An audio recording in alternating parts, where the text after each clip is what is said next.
Nothing the spiritual eye perceives can induce fear. Everything that results from accurate spiritual awareness is merely channelized toward correction. Discomfort is aroused only to bring the need for correction forcibly into awareness. What the physical eye sees is not corrective, nor can it be corrected by any device which can be seen physically. As long as a man believes in what his physical sight tells him, all his corrective behavior will be misdirected. The real vision is obscured because man cannot endure to see his own defiled altar, but since the altar has been defiled, his state becomes doubly dangerous unless it is perceived. The fear of healing arises in the end from an unwillingness to accept the unequivocal fact that healing is necessary. Man is not willing to look on what he has done to himself. Healing is an ability lent to man after the separation, before which it was completely unnecessary. Like all aspects of the space-time belief, healing ability is temporary. However, as long as time persists, healing is needed as a means for human protection. This is because healing rests on charity, and charity is a way of perceiving the perfection of another, even if he cannot perceive it in himself. Most of the loftier concepts of which man is capable now are time-dependent. Charity is really a weaker reflection of a much more powerful love encompassment, which is far beyond any form of charity that man can conceive of as yet. Charity is essential to right-mindedness in the limited sense in which right-mindedness cannot be attained. Charity is a way of looking at another as if he had already gone far beyond his actual accomplishments in time. Since his own thinking is faulty, he cannot see the atonement for himself, or he would have no need for charity. Charity which is accorded him is both an acknowledgement that he is weak and is a recognition that he could be stronger. The way in which both of these perceptions are stated clearly implies their dependence on time, making it quite apparent that charity lies within the human limitations or towards its higher levels. We said before that only revelation transcends time. The miracle, as an expression of true human charity, can only shorten time at most. It must be understood, however, that whenever a man offers a miracle to another, he is shortening the suffering of both. This introduces a correction into the whole record, which corrects retroactively as well as progressively. Fear is lack of love. You believe that being afraid is involuntary, something beyond your control, yet I've told you several times that any constructive act should be involuntary. We have said that Christ's control can take over everything that does not matter, while Christ's guidance can direct everything that does, if you so choose. Fear cannot be Christ's control, but it can be self-controlled. It prevents me from controlling it. The correction is therefore a matter of your will, because its presence shows that you have raised the unimportant to a higher level than it warrants. You have thus brought it under your will where it does not belong. This means that you feel responsible for it. The level confusion here is obvious. The reason I cannot control fear for you is that you are attempting to raise to the mind level the proper content of lower order reality. I do not foster level confusion, but you can choose to correct it. You would not tolerate insane behavior on your part and would hardly advance the excuse that you could not help it. Why should you tolerate insane thinking? There is a confusion here which you would do well to look at clearly. You believe that you are responsible for what you do, but not for what you think. The truth is that you are responsible for what you think, because it is only at this level that you can exercise choice. What you do comes from what you think. You cannot separate yourself from the truth by giving autonomy to behavior. This is controlled by me automatically as soon as you place what you think under my guidance. Whenever you are afraid, it is a sure sign that you have allowed your mind to miscreate or have not allowed me to guide it. It is pointless to believe that controlling the outcome of misthought can result in healing. When you are fearful, you have willed wrongly. This is why you feel responsible for it. You must change your mind, not your behavior, and this is a matter of will. You do not need guidance except at the mind level. Correction belongs only at the level where creation is possible. The term does not mean anything at the symptom level where it cannot work. The correction of fear is your responsibility. When you ask for release from fear, you are implying that it is not. You should ask instead for help in the conditions which have brought the fear about. These conditions always entail a separated mind willingness. At that level you can help it. You are much too tolerant of mind wandering, thus passively condoning its miscreations. The particular result does not matter, but the fundamental error does. The correction is always the same. Before you will to do anything, ask me if your will is in accord with mine. If you are sure that it is, there will be no fear. Fear is always a sign of strain which arises whenever the will to do conflicts with what you do. This situation arises in two ways. One, you can will to do conflicting things either simultaneously or successively. This produces conflicted behavior which is intolerable to yourself because the part of the will that wants to do something else is outraged. Second, you can behave as you think you should but without entirely willing to do so. This produces consistent behavior but entails great strain within the self. In both cases, the will and the behavior are out of accord, resulting in a situation in which you are doing what you do not will. This arouses a sense of coercion, which usually produces rage. The rage then invades the mind. Projection in the wrong sense is likely to follow.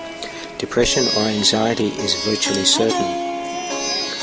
Remember that whenever there is fear, it is because you have not made up your mind. Your will is split and your behavior inevitably becomes erratic. Correcting at the behavioral level can shift the error from the first to the second type of strain described above, but will not obliterate the fear. It is possible to reach a state in which you bring your mind under my guidance without conscious effort. This requires habit patterns which you have not developed dependently as yet. God cannot ask more than you will. The strength to do comes from your own undivided will to do. There is no strain in doing God's will as soon as you recognize that it is also your own. The lesson here is quite simple but particularly apt to be overlooked. I will therefore repeat it, urging you to listen. Only your mind can produce fear. It does so whenever it is conflicted in what it wills, thus producing inevitable strain because willing and doing become discordant. This cannot be corrected by better doing, but it can be corrected by higher willing, the correction for lack of love. The first corrective step is know first that this is an expression of fear. Then say to yourself that you must somehow have willed not to love, or the fear which arises from behavior or will conflict could not have arisen. Then the whole process is nothing more than a series of pragmatic steps and the larger process of accepting the atonement as the remedy. The steps can be summarized as follows. 1. Know first that this is fear. 2. Fear arises from lack of love. 3. The only remedy for lack of love is perfect love. 4. Perfect love is the atonement. We have emphasized that the miracle or the expression of atonement is always a sign of real respect from the worthy to the worthy. This worth is re-established by the atonement. It is obvious then that when you are afraid, you have placed yourself in a position where you need atonement because you have done something loveless, having willed without love. This is precisely the situation for which the atonement was offered. The need for the remedy inspired its creation. As long as you recognize only the need for the remedy, you remain fearful. However, as soon as you remedy it, you also abolish the fear. This is how true healing occurs. Everyone experiences fear and no one enjoys it, yet it will take very little right thinking to realize why fear occurs. Very few people appreciate the real power of the mind and no one remains fully aware of it all the time. However, if anyone hopes to spare himself from fear, there are some things he must realize and realize fully. The mind is a very powerful creator and it never loses its creative force. It never sleeps. Every instant it is creating and always as you will. Many of your ordinary expressions reflect this. For example, when you say don't give it a thought, you imply that if you do not think about something, it will have no effect on you, and this is true enough. On the other hand, many other expressions clearly illustrate the prevailing lack of awareness of thought power. For example, you say just an idle thought and mean that the thought has no effect. You also speak of some actions as thoughtless, implying that if the person had thought, he would not have behaved as he did. While expressions like think big give some recognition of the power of thought, they still come nowhere near the truth. You do not expect to grow when you say it because you do not really think that you will. It is hard to recognize that thought and belief combined into a power surge that can literally move mountains. It appears at first glance that to believe such power about yourself is merely arrogant, but this is not the real reason why you do not believe it. People prefer to believe that their thoughts cannot exert real control because they are literally afraid of them. Many psychotherapists attempt to help people who are afraid say of their death wishes by depreciating the power of the wish. They even try to free the patient by persuading him that he can think whatever he wants without any real effect at all. There is a real dilemma here which only the truly right-minded can escape. Death wishes do not kill in a physical sense, but they do kill spiritual awareness. All destructive thinking is dangerous. Given a death wish, a man has no choice except to act upon the thought or behave contrary to it. He thus chooses only between homicide and fear. The other possibility is that he depreciates the power of his thought. This is a usual psychoanalytical approach. It does allay guilt, but at the cost of rendering thinking impotent. If you believe that what you think is ineffectual may cease to be overly afraid of it, we are hardly likely to respect it. The world is full of examples of how man has depreciated himself because he is afraid of his own thoughts. In some forms of insanity, thoughts are glorified, but this is only because the underlying depreciation was too effective for tolerance. The truth is that there are no idle thoughts. All thinking produces form at some level. The reason people are afraid of ESP and so often react against it is because they know that thoughts can hurt them. Their own thoughts have made them vulnerable. You, who constantly complain about fear, still persist in creating it. I told you before that you cannot ask me to release you from fear because I know it does not exist, but you do not. If I merely intervene between your thoughts and their results, I would be tampering with the basic law of cause and effects, the most fundamental law there is in this world. I would hardly help if I depreciated the power of your own thinking. This would be in direct opposition to the purpose of this course. It is much more helpful to remind you that you do not guard your thoughts carefully except for a small part of the day and somewhat inconsistently even then. You may feel at this point that it would take a miracle to enable you to do this, which is perfectly true. Men are not used to miraculous thinking, but they can be trained to think that way. All miracle workers need that kind of training. I cannot let them leave their minds unguarded or they will be unable to help me. Miracle working entails a full realization of the power of thought and real avoidance of miscreation. Otherwise, a miracle will be necessary to set the mind itself straight, a circular process which would hardly foster the time collapse for which the miracle was intended, nor would it induce the healthy respect for true cause and effect which every miracle worker must have. Both miracles and fear come from thoughts, and if you were not free to choose one, you would also not be free to choose the other. By choosing the miracle, you have rejected fear. You have been afraid of God, of me, of yourselves, and of practically everyone you know at one time or another. This is because you have misperceived or miscreated us and believe in what you have made. You would never have done this if you were not afraid of your own thoughts. The vulnerable are essentially miscreators because they misperceive creation. You persist in believing that when you do not consciously watch your mind, it is unmindful. It is time, however, to consider the whole world of the unconscious or unwatched mind. This may well frighten you because it is the source of fear. The unwatched mind is responsible for the whole content of the unconscious, which lies above the miracle level. All psychoanalytical theories have made some contribution in this connection, but none of them has seen it in its true entirety. They have all made one common error in that they attempted to uncover unconscious content. You cannot understand unconscious activity in these terms because content is applicable only to the more superficial unconscious levels to which the individual himself contributes. This is the level at which he can regularly introduce fear and usually does. When man miscreates, he is in pain. The cause and effect principle here is temporarily a real expeditor. Actually, cause is a term properly belonging to God, and effect, which also should be capitalized, is his son. It entails a set of cause and effect relationships which are totally different from those which man introduced into his own miscreations. The fundamental opponents in the real basic conflict are creation and miscreation. All fear is implicit in the second, just as all love is inherent in the first.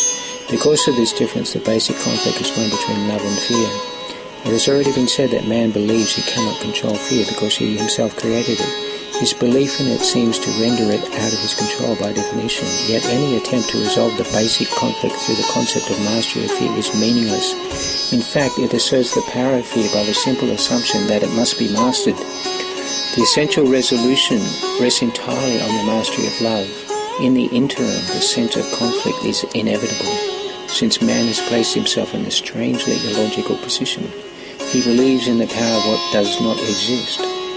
Two concepts which cannot coexist are nothing and everything. To whatever extent one is believed in, the other has been denied. In the conflict, fear is really nothing and love is everything. This is because whenever light enters darkness, the darkness is abolished. What man believes is true for him. In this sense, a separation has occurred, and to deny this is merely to misuse the denial. However, to concentrate on error is merely a further misuse of defences. The true corrective procedure is to recognise error temporarily, but only as an indication that immediate correction is mandatory. This establishes a state of mind in which the atonement can be accepted without delay. It should be emphasised, however, that ultimately there is no compromise possible between everything and nothing. Time is essentially a device by which all compromise in this respect can be given up. It seems to be abolished by degrees, but time itself involves a concept of intervals which do not really exist. The faulty use of creation made this necessary as a corrective device. And God so loved the world that he gave his only begotten Son, that whosoever believed on him shall not perish, but have eternal life, needs only one slight correction to be entirely meaningful in this context. It should read, he gave it to his only begotten Son. It should especially be noted that God has only one Son. If all the souls God created are his sons, then every soul must be an integral part of the whole sonship. You do not find the concept that the whole is greater than its parts difficult to understand. You should therefore not have too much trouble in understanding this. The sonship in its oneness does transcend the sum of its parts. However, this is obscured as long as any of its parts are missing. That is why the conflict cannot ultimately be resolved until all the parts of the sonship have returned. Only then can the meaning of wholeness in the true sense be fully understood. Any part of the sonship can believe in error or incompleteness if it so elects. However, if he does so, he is believing in the existence of nothingness. The correction of this error is the atonement. We have already briefly spoken about readiness, but there are some additional points which might be helpful here. Readiness is nothing more than the prerequisite for accomplishment. The two should not be confused. As soon as a state of readiness occurs, there is usually some will to accomplish, but this is by no means necessarily undivided. The state does not imply more than a potential for a shift of will. Confidence cannot fully develop until mastery has been accomplished. We have already attempted to correct the fundamental error that fear can be mastered, and have emphasized that only love can be mastered. You have attested only to your readiness. Mastery of love involved a much more complete confidence than either of you has attained. However, the readiness, at least, is an indication that you believe this is possible. That is only the beginning of confidence. In case this be understood to imply that an enormous amount of time will be necessary between readiness and mastery, let me remind you that time and space are under my control. One of the chief ways in which man can correct this magic miracle confusion is to remember that he did not create himself. He is apt to forget this when he becomes egocentric, and this places him in a position where the belief in magic in some form is virtually inevitable. His will to create was given him by his own creator, who was expressing the same will in his creation. Since creative ability rests in the mind, everything that a man creates is necessarily a matter of will. It also follows that whatever he creates is real in his own sight, but not necessarily in the sight of God. The basic distinction leads us directly into the real meaning of the Last Judgment. The meaning of the Last Judgment. The Last Judgment is one of the greatest threat concepts in man's perception. This is only because he does not understand it. Judgment is not an essential attribute of God. Man brought judgment into being only because of the separation. After the separation, however, there was a place for judgment as one of the many learning devices which had to be built into the overall plan. Just as the separation occurred over many millions of years, the Last Judgment will extend over a similar long period, and perhaps even longer. Its length depends, however, on the effectiveness of the present speed-up. We have frequently noted that the miracle is a device for shortening but not abolishing time. If a sufficient number of people become truly miracle-minded quickly, the shortening process can be almost immeasurable. It is essential, however, that these individuals free themselves from fear sooner than would ordinarily be the case, because they must emerge from the conflict if they are to bring peace to other minds. The Last Judgment is generally thought of as a procedure undertaken by God, actually to be undertaken by man with my help. It is a final healing rather than a meting out of punishment. However, much man may think that punishment is deserved. Punishment is a concept in total opposition to right-mindedness. The aim of the Last Judgment is to restore right-mindedness to man. The Last Judgment might be called a process of right evaluation. It simply means that finally all men will come to understand what is worthy and what is not. After this, their ability to choose can be directed reasonably. Until this distinction is made, however, vacillations between the free and imprisoned will cannot but continue. The first step toward freedom must entail a sorting out of the false from the true. This is a process of division only in the constructive sense and reflects the true meaning of the apocalypse. Man will ultimately look upon his own creations and will to preserve only what is good, just as God himself looked upon what he had created and knew that it was good. At this point, the will can begin to look with love on its own creations because of their great readiness. The mind will inevitably disown its miscreations, which, without the mind's belief, will no longer exist. The term Last Judgment is frightening not only because it has been falsely projected onto God, but also because of the association of last with death. This is an outstanding example of upside-down perception. Actually, if the meaning of the Last Judgment is objectively examined, it's quite apparent that it's really the doorway to life. No who lives in fear is really alive. His own last judgment cannot be directed toward himself because he is not his own creation. He can, however, apply it meaningfully and at any time to everything he has created and retain in his memory only what is good. This is what his right-mindedness cannot but dictate. The purpose of time is solely to give him time to achieve this judgment. It is his own perfect judgment of his own creations. And everything he retains is lovable. There is no reason for fear to remain with him. This is his part in the atonement. Chapter 3. Retaining the mind. This is the course in mind training. All learning involves attention and study at some level. Some of the later parts of the course rest too heavily on these earlier sections not to require their study. You will also need them for preparation. Without this you may become too fearful when the unexpected does occur to make constructive use of it. However, as you study these earlier sections, you will begin to see some of their implications which will be amplified considerably later on. The reason a solid foundation is necessary is because of the confusion between fear and awe to which we have already referred, and which so many people hold. You will remember that we said that awe is inappropriate in connection with the sons of God, because you should not experience awe in the presence of your equals. However, it was also emphasized that awe is a proper reaction in the presence of your Creator. I have been careful to clarify my own role in the atonement without either over or understating it. I have also tried to do the same in connection with yours. I have stressed that awe is not an appropriate reaction to me because of my inherent equality. Some of the later steps in this course, however, do involve a direct approach to God Himself. It would be most unwise to start on these steps without careful preparation, or awe will be confused with fear, and the experience will be more traumatic than beatific. Healing is of God in the end. The means are being carefully explained to you. Revelation may occasionally reveal the end to you, but to reach it the means are needed. Special principles for miracle workers. Number 1. The miracle abolishes the need for lower order concerns. Since it is an out-of-pattern time interval, the ordinary considerations of time and space do not apply.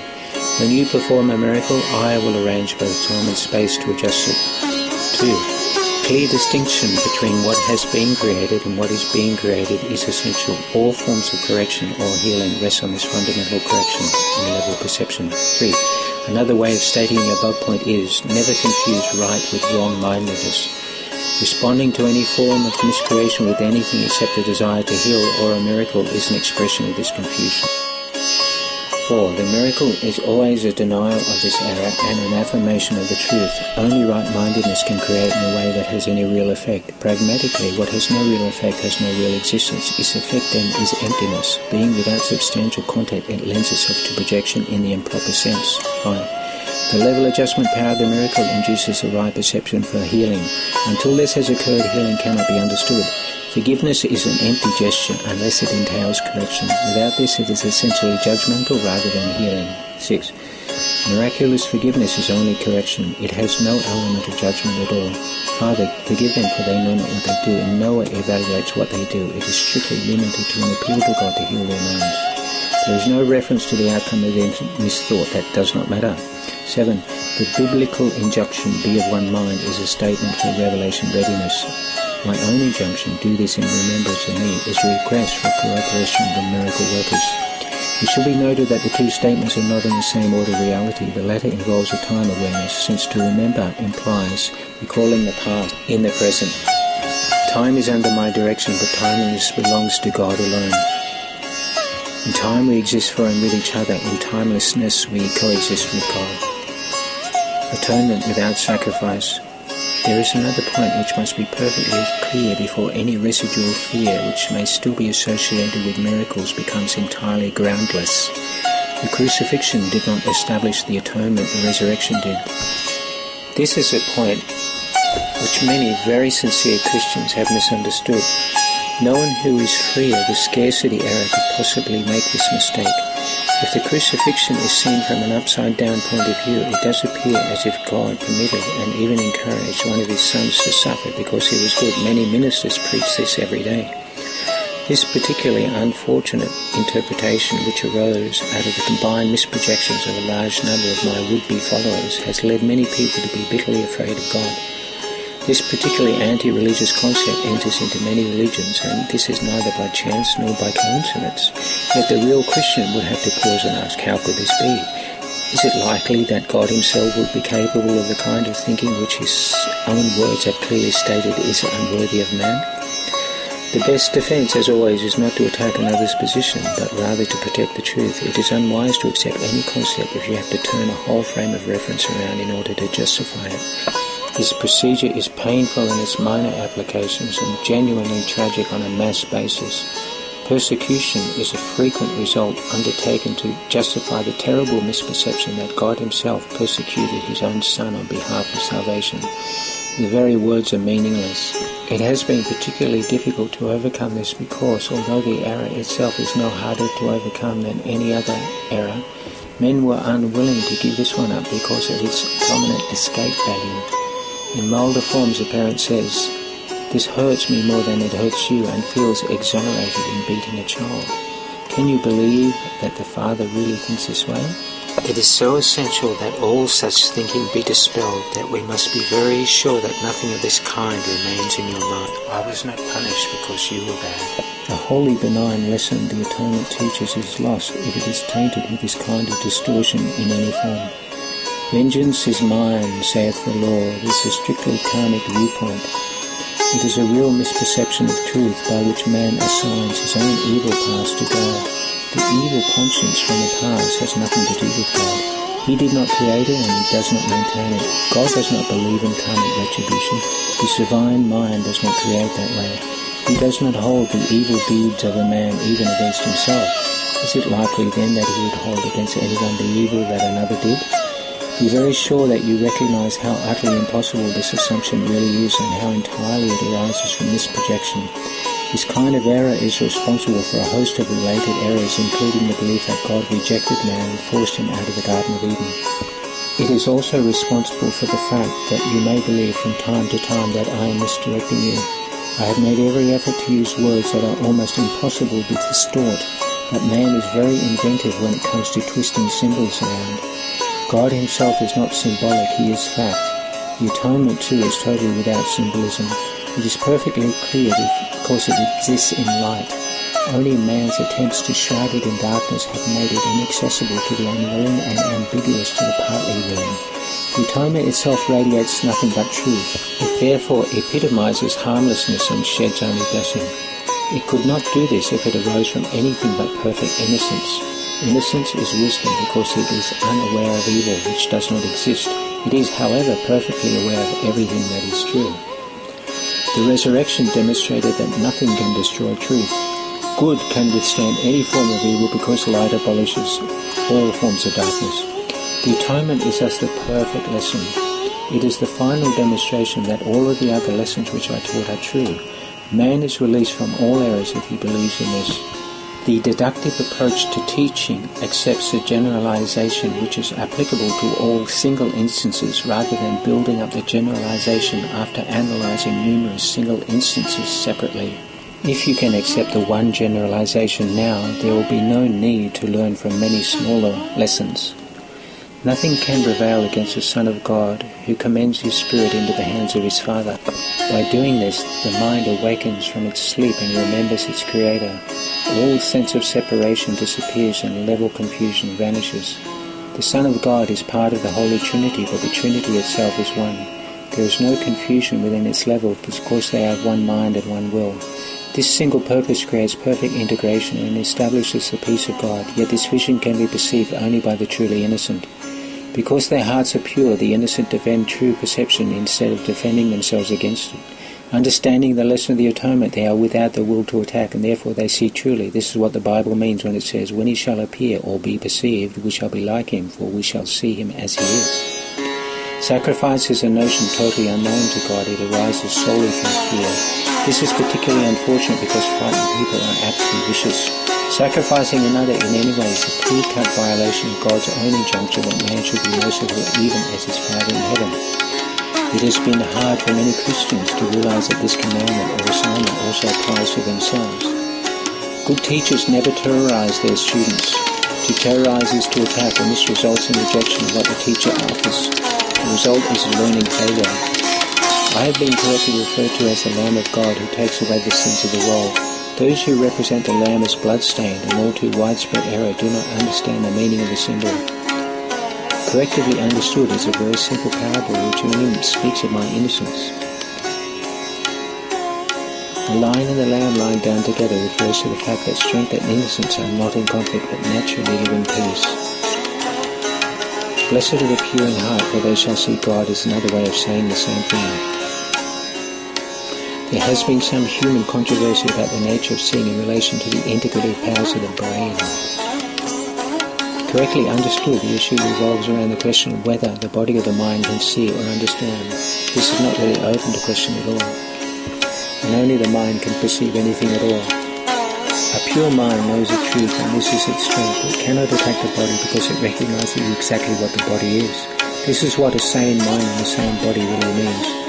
It does not confuse destruction with innocence because it associates innocence with strength, not with weakness. Innocence is incapable of sacrificing anything because the innocent mind has everything and strives only to protect its wholeness. This is why it cannot misproject. It can only honor man because honor is the natural breeding of the truly loved to others who are like them. The Lamb taketh away the sins of the world only in the sense that the state of innocence or grace is one in which the meaning of atonement is perfectly apparent. The innocence of God is the true state of mind of his Son. In this state, man's mind does see God in the sense that he sees him as he is and realizes that the atonement, not sacrifice, is the only appropriate gift to his own altar where nothing except true perfection belongs. The understanding of the innocent is truth. That is why their altars are truly radiant. Miracles as accurate perception. We have repeatedly stated that the basic concepts referred to in this course are not matters of degree. Certain fundamental concepts cannot be meaningfully understood in terms of coexisting polarities.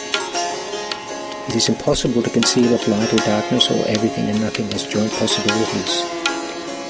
They are all true or all false. It is essential that you realize that behavior is erratic until a firm commitment to one or the other is made. A firm commitment to darkness or nothingness is impossible. No one has ever lived who has not experienced some light and some fun. This makes everyone really unable to deny truth totally, even if he genuinely deceives himself in this connection. That is why those who live largely in darkness and emptiness never find any lasting solace. Innocence is not a partial attribute.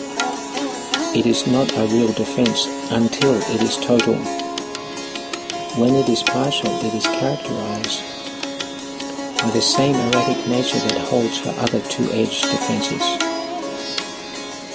The partly innocent are apt to be quite stupid at times. It is not until their innocence becomes a genuine viewpoint, which is universal in its application, that it becomes wisdom.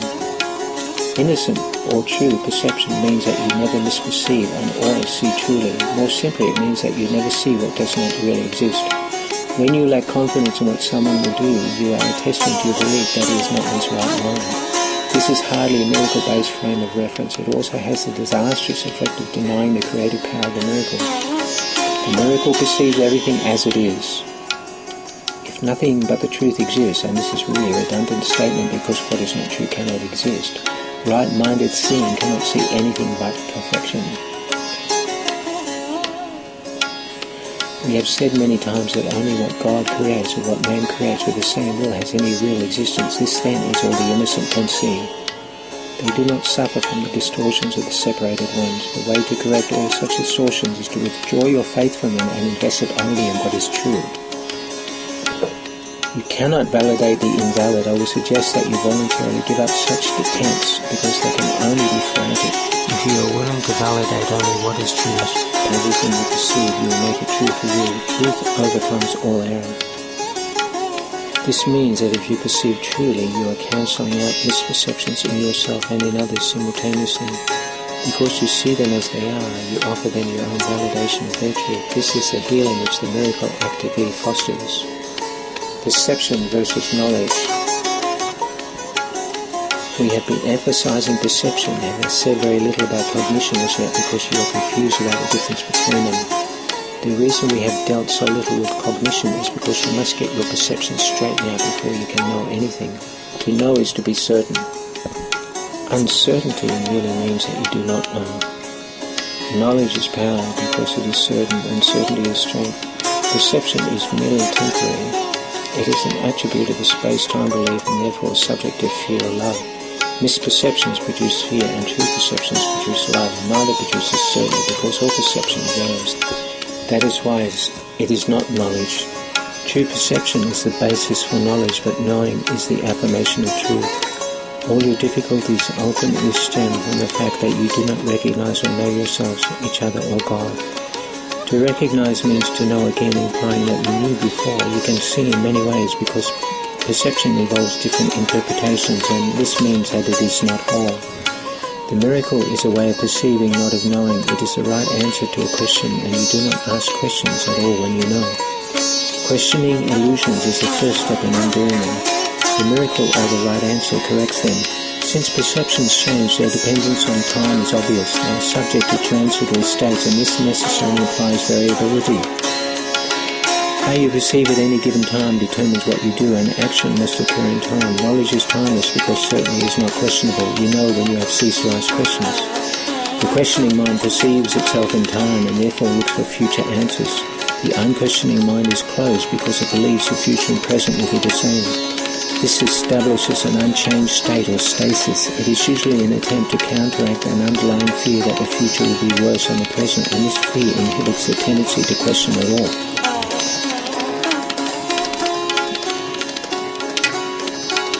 Visions are the natural perception of the spiritual eye, but they are still corrections. Spiritual eye is symbolic and therefore not a device for knowing. It is, however, a means of right perception which brings it into the proper domain of the miracle. Properly speaking, a vision of God is a miracle rather than a revelation. The fact that perception is involved at all removes the experience from the realm of knowledge. That is why visions do not last. The Bible instructs you to know yourself or be certain. Certainty is always of God. When you love someone, you have perceived him as he is, and this makes it possible for you to know him. However, it is not until you recognize him that you can know him. While you ask questions about God, you are clearly implying that you do not know him. Certainty does not require action. When you say that you are acting on the basis of knowledge, you are really confusing perception and cognition. Knowledge brings a mental strength for creative thinking, but not for right doing. Perception, miracles, and doing are closely related. Knowledge is a result of revelation and induces only thought. Perception involves the body even in its most spiritualized form. Knowledge comes from the altar within and is timeless because it is certain. To perceive the truth is not the same as knowing it. If you attack one another, you will hurt yourself. You cannot recognize each other when you attack. Attack is always made on the stranger. You are making him a stranger by misperceiving him so that you cannot know him. And because you have made him a stranger, you are afraid of him. Perceive him correctly so that you can know him. Right perception is necessary before God can communicate directly to his own altars, which he has established in his sons. There he can communicate his certainty, and his knowledge will bring peace without question. God is not a stranger to his sons, and his sons are not strangers to each other. Knowledge preceded both perception and time and will ultimately replace them. That is the real meaning of the biblical description of God as Alpha and Omega, the beginning and the end. It also explains the quotation before Abraham was Iron. Perception can and must be stabilized, but knowledge is stable. Fear God and keep his commandments should read know God and accept his certainty. There are no strangers in his creation. To create as he created, you can create only what you know and accept as yours. God knows his children with perfect certainty. He created them by knowing them. He recognized them perfectly. When they do not recognize each other, they do not recognize him, conflict, and the ego. The abilities man now possesses are only shadows of his real strength. All of his functions are equivocal and open to question or doubt. This is because he is not certain how he will use them. He is therefore incapable of knowledge being uncertain. He is also incapable of knowledge because he can perceive lovelessly. He cannot create surely because his perception deceives. Perception did not exist until the separation had introduced degrees, aspects, and intervals. The soul has no level, and all conflict arises from the concept of levels. Only the levels of the Trinity are capable of unity. The levels which man created by the separation cannot but conflict. This is because they are essentially meaningless to each other. Freud realized this perfectly, and that is why he conceived the different levels in his view of the psyche as forever irreconcilable. They were conflict-prone by definition because they wanted different things and obeyed different principles. In our picture of the psyche, there is an unconscious level which properly consists of only of the miracle ability and which should be under my direction. There is also a conscious level which perceives or is aware of impulses from both the unconscious and the superconscious. Consciousness is at the level of perception but not of knowledge. Again, to perceive is not to know. Consciousness was the first split that man introduced into himself. He became a perceiver rather than a creator in the true sense. Consciousness is correctly identified as the domain of the ego. The ego is a man-made attempt to perceive himself as he wished to be rather than as he is. This is an example of the creator confusion we have spoken before. That man can only know himself as he is because that is all he can be sure of. Everything else is open to question. The ego is a questioning compartment in the post-separation psyche which man created for himself. It is capable of asking valid questions but not of perceiving valid answers because these are cognitive and cannot be perceived.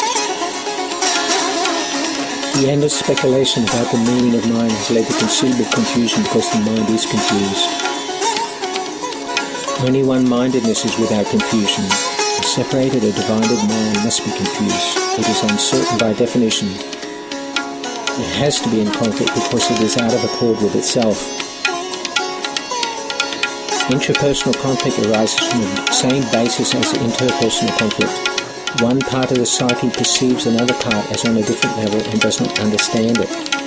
This makes the parts strangers to each other without recognition. This is the essence of the fear-prone condition in which attack is always possible. Man has every reason to feel afraid as he perceives himself. This is why he cannot escape from fear until he knows that he did not and could not create himself. He can never make his misperceptions valid. His creation is beyond his own realm, and that is why he must eventually choose to feel the separation. Right-mindedness is not to be confused with a knowing mind because it is applicable only to right perception. You can be right-minded or wrong-minded, and even this is subjected to degrees, a fact which clearly demonstrates a lack of association with knowledge. The term right-mindedness is properly used as a correction for wrong-mindedness and applies to the state of mind which induces accurate perception. It is miraculous because it heals misperception, and this is indeed a miracle in view of how man perceives himself. Perception always involves some misuse of will because it involves the mind in areas of uncertainty. The mind is very active because it has willpower. When it willed the separation, it willed to perceive. Until then, it willed only to know. Afterwards, it willed ambiguously, and the only way out of ambiguity is clear perception. The mind returns to its proper function only when it wills to know. This places in the soul service where perception is meaningless. Superconscious is the level of the mind which wills this. The mind chose to divide itself when it willed to create both its own levels and the ability to perceive, but it could not entirely separate itself from the soul because it is from the soul that it derives its whole power to create. Even in this creation, will is affirming its source, or it would merely cease to be. This is impossible because it is part of the soul which God created and which is therefore eternal. The ability to perceive made the body possible because you must perceive something and use something. This is why perception always involves an exchange or translation which knowledge does not need. The interpretive function of perception actually destroyed the form of creation, then permitted man to interpret the body as himself, which though depressing was an attempt to escape from the conflict that he had induced. The superconscious, which knows, could not be reconciled with this loss of power because it is incapable of darkness. This is why it became almost inaccessible to the mind and entirely inaccessible to the body. Thereafter, the superconscious was perceived as a threat because light does abolish darkness merely by establishing the fact that it is not there. Truth will always overcome error in this sense. This is not an active process of destruction at all. We have already emphasized that knowledge does not do anything. It can be perceived as an attacker, but it cannot attack. What man perceives as his attack is merely his own vague recognition of the fact that it can always be remembered and never having been destroyed. God and the souls he created remain in surety and therefore know that no miscreation exists. Truth cannot deal with unwilling error because it does not will to be blocked out. I was a man who remembered the soul and its knowledge, and as a man I did not attempt to counteract error with knowledge so much as to correct error from the bottom up. I demonstrated both the powerlessness of the body and the power of the mind. By uniting my will with that of my Creator, I naturally remembered the soul and its own real purpose. I cannot unite your will with God's for you, but I can erase all misperceptions from your mind if you will bring it under my guidance. Only your misperceptions stand in your own way. Without them your choice is certain. Sane perception induces sane choosing.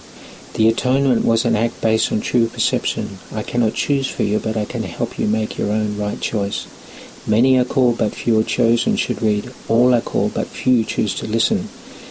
Therefore, they do not choose right. The chosen ones are merely those who choose right sooner. This is the real meaning of the celestial speed up. Strong wills can do this now, and you will find rest for your souls. God knows you only in peace, and this is your reality.